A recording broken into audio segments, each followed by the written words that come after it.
Chapter 3, Initiation. Past midnight, I crawled back into bed and struggled to fall asleep. It seemed only minutes later that I heard a loud banging on our door. Smokey jumped out of bed like a scared rabbit and turned on the light. "Who is it?" he asked. "Open up! It's time to get up, you lazy freshman." I glanced at the alarm clock. It was 4 o'clock in the morning. Smokey unlocked the door and slowly opened it, poking his head out to see who it was. I stumbled out of bed and stood behind him. Standing before us were two tall, muscular students dressed in red and white. They identified themselves as Mike and Jim and said they were members of the orientation committee. Mike handed each of us a sheet of paper with lyrics on it. At the top it read, "Varsity Fight for Santa Clara." "This is Santa Clara's rally song," he said. "You have to learn by tomorrow and recite it on demand." He looked at his watch and added, "Oops, I stand corrected. Tomorrow is already here. We'll be generous. We'll give you until 8 a.m. to learn it." "Sounds fair to me," Jim said. "You've got to be kidding," Smokey said, adjusting the bottom of his pajamas. "Nope, we're not joking, and if you don't learn it, you'll be sorry," Mike said. Both laughed hysterically and moved on to the next room, yelling, "Go Broncos!"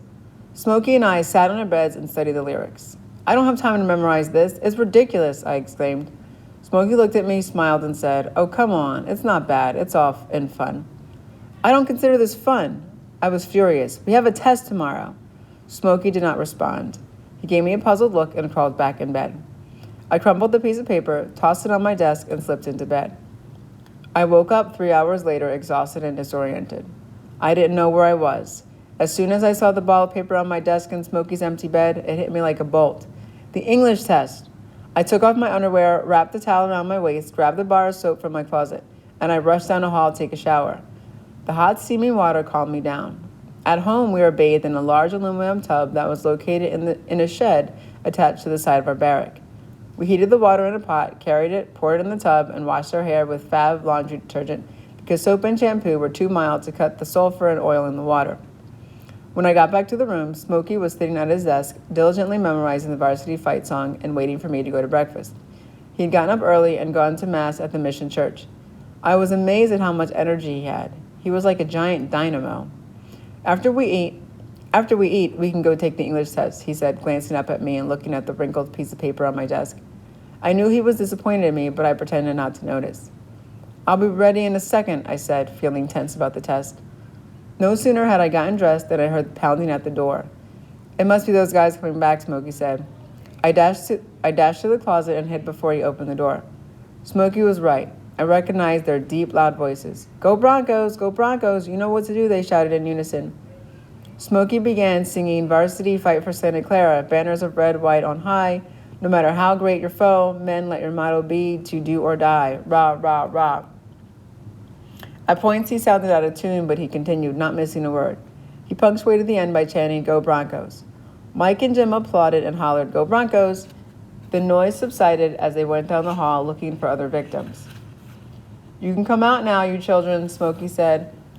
I opened the closet door. "You can come out now, you chicken," Smokey said. I opened the closet door, slowly making sure they were completely gone. "Thanks, Smokey. You owe me one, buddy." He punched me lightly on the shoulder. We headed for the student dining hall in Nobility for breakfast. On the way, I felt lightheaded and had a knot in the pit of my stomach. We handed our meal ticket to a heavy-set elderly woman who sat on a stool at the entrance of the dining hall. From a small table, we picked up a plastic tray, plates, and utensils and proceeded through a line as servers scooped large portions of scrambled eggs, sausage, and potatoes onto our plates. We sat around a wooden table with a few other classmates. Smokey immediately struck up a conversation with them, but I tuned them out, worrying about the English placement test. English had always been my most difficult subject in school, and I did not test well in it. I felt sick to my stomach, but ended up cleaning my plate as usual. I excused myself, rushed to the bathroom in Kenna Hall, splashed cold water on my face, and looked into the mirror. I was pale and had dark circles under my eyes. I went back to my room and drank a glass of water, then lay in bed and closed my eyes for a few minutes. Then I headed across campus to Seaford Gym to take the test. The old red brick rectangular building was on the north end of campus. As I walked in, I was handed a blue book and informed that the test results would be posted that afternoon outside the gym.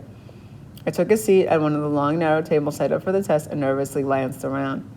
The gym had a row of evenly spaced square windows along the top of the two longer walls, shiny dark wooden floors, and a basketball net on both ends. anchored from the ceiling, and a basketball net on both ends anchored from the ceiling. My hand trembled as I opened the blue book and began writing on a topic that escaped my mind as soon as I turned in my essay.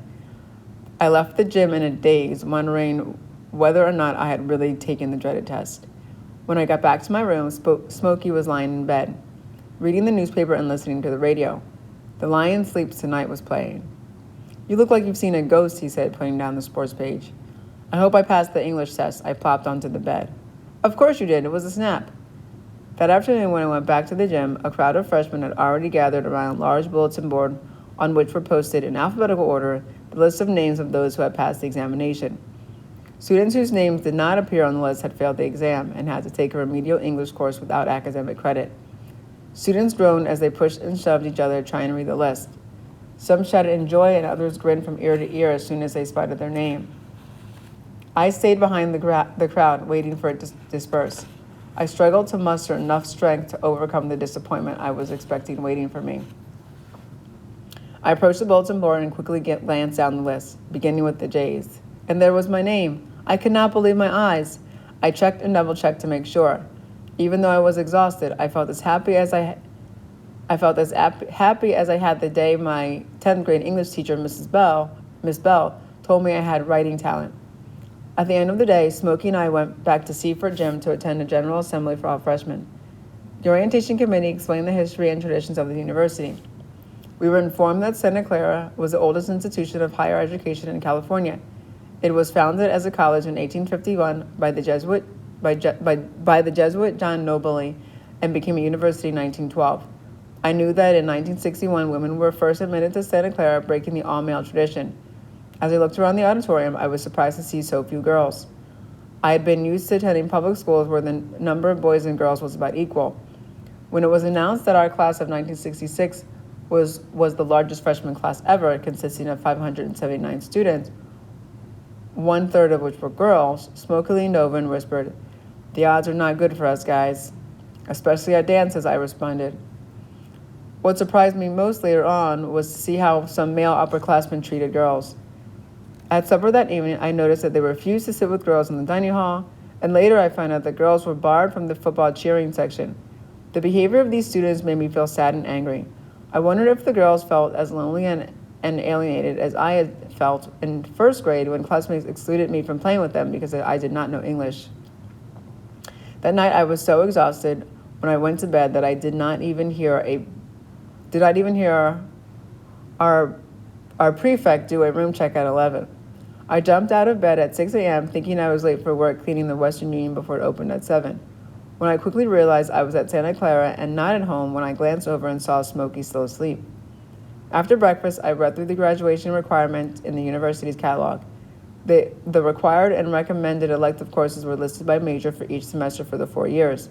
Since most majors had the same requirements for the first 2 years, I decided to take 4 required courses: fundamental theology, composition and literature, logic and military science, and history of Western civilization, and 1 elective, Spanish, for a total of 16 and a half units. I jotted them down on a scrap of paper and headed for the Seaford Gym to register. The gym was noisy and crammed with freshmen trying to register for classes. None of them looked like my friends from Benetti Ranch or friends I had made in labor camps. I realized this made me feel uncomfortable, even though my high school had very few students from migrant communities. Large signs indicating various departments were taped along the south wall of the gym, and beneath each sign, faculty sat behind small tables giving advice and signing students up for courses. There were long waiting lines for each subject. My mouth felt dry and my hands were cold and clammy. I went through the lines for required courses first, hoping that the classes I had selected were not closed. Luck was on my side. I got them all. I then waited in line for Spanish. When I got to the front, the professor manning the table stood up and introduced himself as Dr. Victor Vary and shook my hand. "I want to make sure you take the right level of Spanish," he said with a slight accent, looking straight into my eyes. "Do you speak Spanish?" "You should, with the name Jimenez," he said, smiling and pronouncing my name correctly. "Yes, I do," I said proudly. He and I proceeded to speak in my native language. "Well," he said, switching to English, "you must take Spanish 100A, which is advanced composition and reading." I agreed, not knowing exactly what I was getting into. I filled out a card with all my classes and handed it to a staff member standing at the entrance to the building. As I exited the gym, I was greeted by a sophomore who smashed a ding-dong cake over my head. He handed me a booklet and informed me that I had to fill it with signatures of upperclassmen by the end of the following day. And then if I failed, I would have to be taken to moot court. He laughed loudly as he waited for the next freshman to come out of the gym. I was not amused. I felt embarrassed and humiliated. I knew it was all for fun, but I thought it was disrespectful. I dashed back to my room, trying to avoid running into any upperclassmen. I stayed in my room with the door locked until Smokey came back from registration. As soon as he walked in, he turned on the radio and proudly showed me his booklet half filled with signatures. "I'll have this baby filled out in no time," he said. "How many signatures have you got?" I did not respond. Smokey glanced at me and laughed. "Did you get the classes you wanted?" I asked. "Yep." We compared our class schedules and were disappointed not to share any classes, but we had the same English instructor for composition and literature, which made me feel a little better.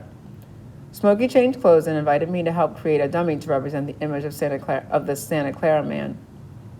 It was a contest between male freshman dorms sponsored by the sophomore class to build school spirit. My Kendall Hall classmates dressed the mannequin in a red sweater, white shirt, and narrow black tie, and had him pointing to a sign that read Nobley Hall. I did not participate because I was still upset about the ding-dong prank. I stayed in my room, missing my family, worrying about the classes I had enrolled in for that semester, hoping that time at Santa Clara would go by fast.